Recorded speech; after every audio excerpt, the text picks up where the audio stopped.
Since Disney's acquisition of Star Wars, the franchise has been on a steady decline. The sequel trilogy was meant to be the spearhead to introduce the franchise to a new audience while holding onto the already established fan base. However, The Force Awakens, The Last Jedi, and The Rise of Skywalker was not only received with mixed reactions, but alienated the fan base. With the continued releases of movies and shows, the quality of Star Wars continued to decline along with a dedicated fan base. Woke agendas and identity politics were prioritized over quality storytelling, with the lowest of Disney Star Wars being The Book of Boba Fett and Kenobi.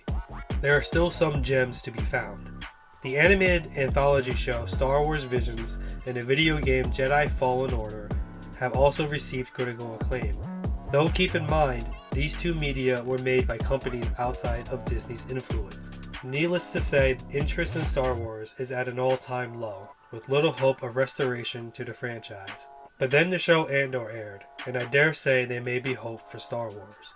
Andor is a prequel to a prequel, taking place 5 years prior to the destruction of the first Death Star during the early stages of the rebellion against the Empire, while following the character Cassian Andor, one of the rebel members responsible for acquiring the plans of the Death Star in the movie Rogue One.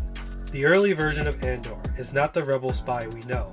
Not only do we learn about his origins and how he joined the rebellion, but we learn about what the rebellion was during its infancy. The show doesn't just follow Andor, we follow characters on both sides of the war and the roles they play. Not only that, but most if not all these characters are connected. There's Cassian Andor, who is a cynic believing there is no chance to stand up against the Empire, whose main focus has been looking for his long-lost sister. Deputy Inspector Cyril Khan is determined to capture Cassian after learning he killed 2 of his security officers. He is also a strong believer in the Empire. Bix Kalen is a mechanic and black market dealer who is Andor's close friend. Luthen Rael is part of the rebellion and Bix's dealer contact who seeks to recruit Cassian. He also publicly poses as an antiques dealer from Coruscant. Marva Andor is Cassian's adopted mother, who plays an important role at the end of the show. Deborah Murrow is a supervisor for the Imperial Security Bureau, whose investigation in the rebellion leads her to Cassian. Mon Mothma is an Imperial senator who navigates the politics of the Empire while secretly funding the rebellion, which has become an increasingly difficult task. And that doesn't include the side and minor characters whose storylines interweave throughout the story.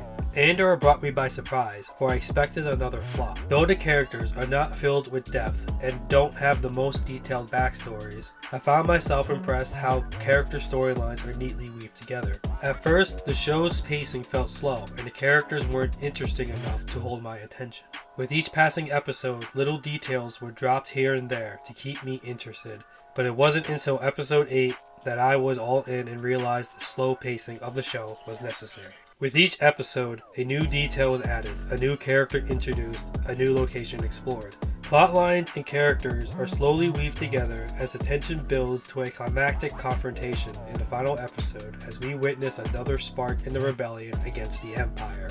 Unlike other Star Wars shows that relied on massive LED screens for background environments, full sets were built for Andor, providing distinct locations, from the Redstone trading town on Ferrix to the unnervingly 2 white halls of the Imperial prison to the dark and musty undercity of Coruscant. We learn about the inner workings of the rebellion's struggle to gain momentum and how the Empire enforces its rule on the galaxy.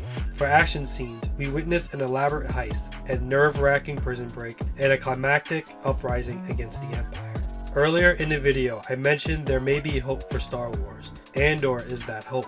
The show proved that Disney is capable of creating a quality show that doesn't focus on woke agendas and identity politics. The show's story is thoroughly planned and executed, the visuals are stunning, and we get to see a different side of Star Wars we rarely see. However, I fear this may not be enough. The second season of Andor isn't set to air until 2024. When the first season aired, there was little interest in the show and Star Wars.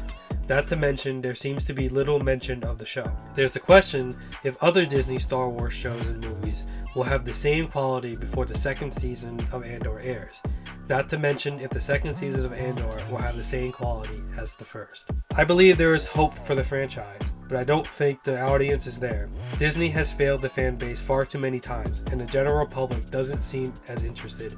Regardless, I found Andor to be a show worth watching, and I hope fans will give it a chance.